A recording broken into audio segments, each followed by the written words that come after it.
레위아탄. 한글 성경에서 리워야단이라고도 번역되고 있는 레위아탄은 거대하고 괴물 같은 바다 생물로 하나님과 그의 창조에 반대하는 혼돈과 악을 상징하며 하나님의 적들과 억압자들, 예를 들어 이집트, 바빌론 혹은 사탄을 은유합니다. 레위아탄은 오직 하나님만이 통제하고 이길 수 있는 하나님의 위엄과 주권을 드러내는 무서운 존재입니다. 오파님. 에스겔서에 등장하는 오파님은 가장 미스터리한 천사입니다. 모든 천사는 인간과 비슷한 형태를 가진 천사라고 언급되고 있지만 유일하게 오파님은 그렇지 않은 천사로 묘사됩니다. 오파님은 인간의 형태가 아닌 불타는 바퀴로 묘사되는데 이 바퀴는 공간을 초월한 사물로 묘사되며 하나님이 어떻게 시간과 공간에 구애받지 않고 우리 모두와 함께 하실 수 있는 것인지 그 의문을 대한 실마리를 알려줍니다. 베헤못. 거대하고 강력한 육지 생명체로 욥기에 언급됩니다. 베헤못은 삼나무 같은 꼬리, 청동 같은 뼈, 산 같은 힘을 가지고 있으며 소, 코끼리 또는 하마와 비교됩니다. 이 존재는 하나님의 창조의 힘과 위대함을 상징하며 종종 하나님의 창조물 중에서 가장 강력한 것으로 묘사됩니다. 하지만 어떤 학자들은 베헤못을 고대의 대형 동물, 예를 들어 코끼리나 히포 같은 것으로 보기도 하며 다른 이들은 그를 순전히 상징적으로 해석하여 하나님의 창조와 인간에 대한 메시지를 전달하는 도구로 봅니다. 유니콘. 일부 영어로 번역된 성경에 유니콘이라는 단어가 사용되었지만 한글 성경이나 최근 번역되는 성경에서는 유니콘이라는 단어를 사용하지는 않습니다. 오래된 멸종되었던 오록스 또는 들소 정도로 번역되고 있는 이 생명체는 민수기, 신명기, 욥기, 시편 등에 등장합니다. 성경에서 이 생명체는 강력하고 위험 있는 동물을 상징하며 그 힘과 용맹함이 강조되고 있습니다. 이는 하나님의 능력과 권능을 나타내기 위한 비유로 사용됩니다. 세라핌. 한글 성경에서 스랍 또는 사랍이라고도 번역하고 있는 세라핌은 6개의 날개를 가진 불같은 천사들로 이사야의 환상에서 나타나며 거룩하시다 만군의 주님, 온 땅에 그분의 영광이 가득하다 라고 외치며 하나님을 찬양했다고 설명하고 있습니다. 이들은 주로 우리와 같은 하나님의 창조물들을 교화시키는 임무를 수행합니다. 이사야서 6장에서 세라핌 중 하나가 뜨거운 숯을 이사야의 입에 대어 그의 죄를 깨끗하게 함으로써 세라핌은 죄와 부정함을 정화하는 상징적인 역할도 합니다. 케루빔.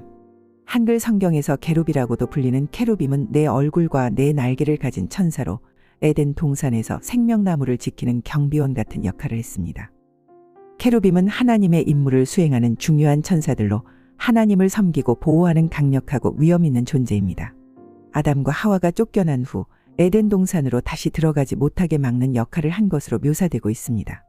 이동식 예배 장소였던 성막과 솔로몬의 성전에서 케루빔은 중요한 장식으로 사용되기도 했습니다. 에스겔서에서 케루빔은 하나님의 영광스러운 보좌, 즉 하나님의 차량을 운반하는 생명체로 묘사되기도 했습니다. 네피림. 성경에서 짧게 언급되는 네피림은 하나님의 아들들과 인간의 딸들 사이에서 태어난 거인이나 영웅으로 묘사됩니다. 홍수 전 지구에서 폭력과 부패를 일으킨 자들이며 이스라엘 사람들이 약속의 땅에 들어갔을 때 그들을 반대한 자들입니다. 그들은 또한 그리스 및 로마 신화와 에녹서 같은 많은 전설과 신화를 영감으로 삼았습니다. 네피림은 하나님의 왕국과 이 세상의 왕국 사이의 갈등과 대비를 드러내는 신비롭고 매혹적인 존재들입니다. 주의천사. 하나님의 특별하고 신비한 사자로 여러 성경 구절에서 하나님의 현존과 행동을 나타내며 하나님과 그의 백성에 대한 계시와 구원의 상징이라고 묘사됩니다.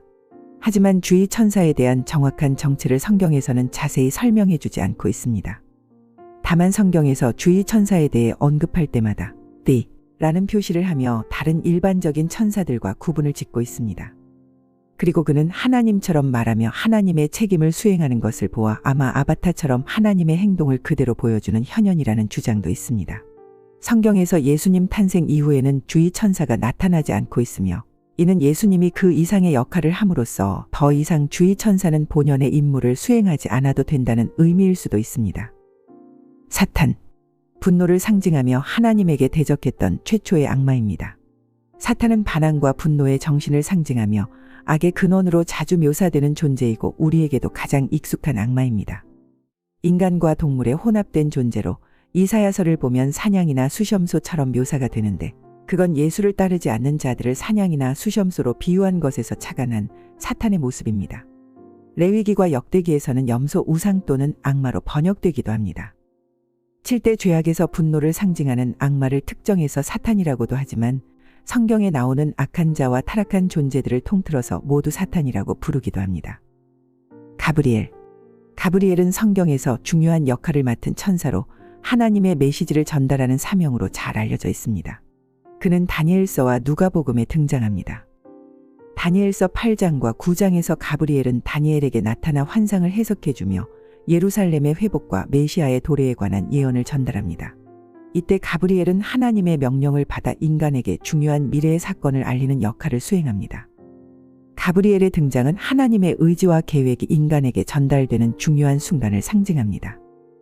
그의 임무는 단순한 전언을 넘어 하나님의 구속 역사에 대한 중대한 계시를 전달하는 것입니다. 가브리엘의 메시지는 항상 희망과 구원의 소식을 담고 있으며 이를 통해 하나님의 사랑과 계획이 성취되어가는 과정을 보여줍니다. 미가엘. 미가엘은 성경에 나오는 천사 중에 강력한 전사로 묘사되며 다니엘서, 유다서, 요한계시록에 등장하기도 하는 미가엘은 하나님의 군대를 이끄는 천사장으로서 악의 세력에 맞서 싸우는 지도자입니다. 다니엘서 10장에서는 미가엘이 페르시아의 왕과 싸우는 천사로 소개됩니다. 다니엘의 기도에 응답하기 위해 파견된 천사가 페르시아의 영적 세력과의 싸움에서 지체되었을 때 미가엘이 그의 도움으로 나타납니다. 또한 다니엘서 12장에서는 미가엘이 큰 군주로 언급되며 마지막 때에 그의 백성을 보호하는 역할을 맡습니다. 유다서 1장 9절에서는 미가엘이 모세의 시체를 두고 사탄과 논쟁하는 장면이 나옵니다. 여기서 그는 주께서 너를 꾸짖으시길 원한다고 말하며 겸손과 권위의 상징으로 등장합니다. 요한계시록 12장에서는 미가엘과 그의 천사들이 사탄과 그의 천사들과 전쟁을 벌이는 모습이 그려집니다. 미가엘은 이 전쟁에서 승리하여 사탄과 그의 추종자들을 하늘에서 쫓아내고 하나님의 정의와 권능을 확립합니다. 미가엘은 성경에서 영적 전쟁의 상징으로 하나님의 백성을 보호하고 악의 세력에 맞서 싸우는 용맹한 수호자로 묘사됩니다. 그의 존재는 하나님의 절대적인 권위와 정의를 나타내며 믿는 자들에게 희망과 용기를 줍니다. 24명의 장로. 성경에서 24명의 장로는 요한계시록에 등장하는 신비로운 존재들입니다. 요한계시록 4장에서 사도 요한은 하늘의 문이 열리고 하나님의 보좌가 있는 광경을 목격합니다. 그 보좌 주위에는 24개의 보좌가 있고 그 위에는 24명의 장로가 앉아 있습니다. 이들은 흰옷을 입고 머리에 금면류관을 쓰고 있어 그들의 순결함과 왕족 같은 권위를 나타냅니다. 24명의 장로는 하나님의 보좌 앞에서 예배를 드리며 그들의 면류관을 하나님 앞에 던지면서 우리 주 하나님이여 영광과 존귀와 권능을 받으시는 것이 합당하오니 라고 찬양합니다. 이들은 교회를 대표하는 인물들로 여겨지며 구약의 12지파와 신약의 12사도를 상징하는 것으로 해석됩니다. 이는 구약과 신약을 아우르는 하나님의 구속 계획의 완전성을 나타냅니다. 요한계시록 5장에서는 예수 그리스도를 지칭하는 어린 양이 두루마리를 취할 때 24명의 장로가 향이 가득한 금 대접을 들고 엎드리며 이는 성도들의 기도를 상징합니다. 그들은 새 노래를 부르며 예수님의 구속 사역을 찬양합니다. 24명의 장로는 성경에서 하나님의 신성한 계획과 예배의 중심에 있는 인물들로 그들의 존재는 하나님께 드리는 경배와 찬양의 중요성을 강조합니다.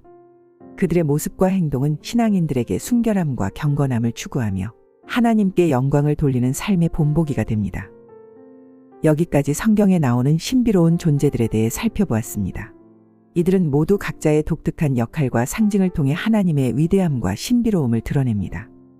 이 존재들을 통해 우리는 하나님의 창조와 권능을 더욱 깊이 이해할 수 있으며 그분의 계획과 목적을 묵상하게 됩니다. 이러한 신비로운 존재들은 우리의 신앙 생활에 큰 영감을 주며 하나님께서 얼마나 크고 놀라운 분이신지 다시금 깨닫게 해줍니다. 끝까지 시청해 주셔서 감사합니다. 앞으로도 더 많은 성경 이야기를 함께 나눌 수 있기를 바랍니다. 하나님께서 여러분 모두에게 은혜와 평강을 주시기를 기원합니다.